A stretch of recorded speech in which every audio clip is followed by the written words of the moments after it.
mga panukalang batas na paulit-ulit na binabaon sa limot. Kahit na yung priority bills na sinabi ni PBBM, manaipasa na ba? Wala, di ba? Ano ba yun?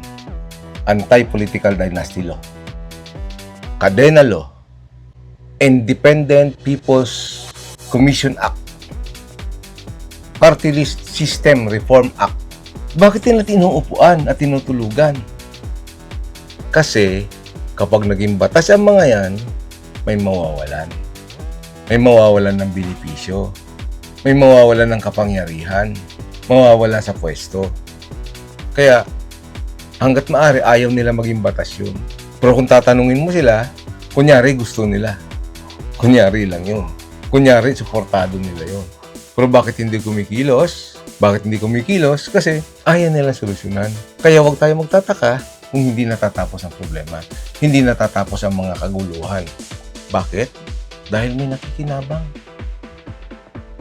Kahit na yung ekonomiya natin, pag bumagsak, may nakikinabang dyan. Katulad yung mga oposisyon, yung mga, hindi naman oposisyon, hindi naman lahat ng oposisyon, ganon yung goal. Yung mga kalaban ng gobyerno, kalaban ng kasalukuyang pamahalaan. Hindi lang particular kay PBBM, kundi sa mga nagdaan na rin na gobyerno, tingnan nyo. Gustong-gusto nila ng mga kalaban ng kasalukuyan kung nang nakaupong pamahalaan na bumaksak ang ekonomiya natin. Maging failure ang pamahalaan natin. Bakit? Para may maisisisi sila. May maibibintang sila.